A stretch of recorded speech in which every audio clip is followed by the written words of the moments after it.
What's up guys, this is the girl Vheonix and welcome back to the Hush Designer Studio, and we're continuing the series of Draw Like an Architect.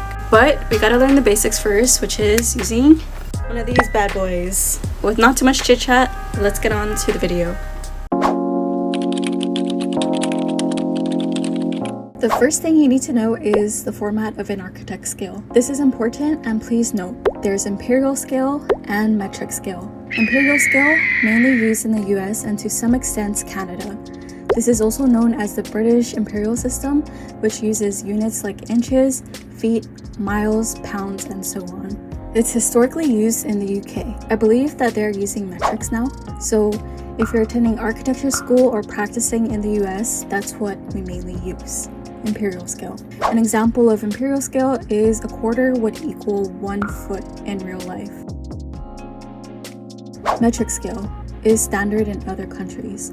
So instead of scales like these, you're using ratios like these, meaning that 1 unit equals 100 units in real life, usually represented in either millimeters or centimeters. So here's an example. 1/8 inch equals 1 foot.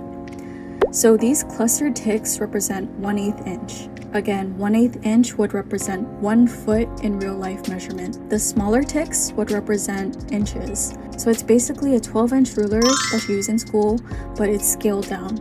Now, here's an example. We're given 8 feet, 6 inches. You start here where the 0 is, then 2, 4, 6, and boom, 8 feet. For the remaining inches, that's when you can use the smaller ticks to get 6 inches. So don't worry too much about these numbers, they represent the other side of the scale ruler. So just like I've shown here. So you can just ignore them and focus on the scale you're using. Here's another example, using the opposite side, which is a quarter equals 1 foot. We're doing 3 feet, 9 inches. Again, start here at the 0, 1, 2, 3. Then just do basic math to divide where the inches are gonna fall. So you have 3, 6, boom, 9 inches. So there you go guys. If you want to practice on a floor plan, please check out episodes 3 and 4 of Draw Like an Architect, and you can practice drafting a house with me. Okay guys, so that's it for today's video. I hope that this was helpful, and if it was, please give this video a like and please subscribe for more videos. Please share this to a friend, a family member, someone who needs these tips, and as always, I'll see you guys in the next one. Bye!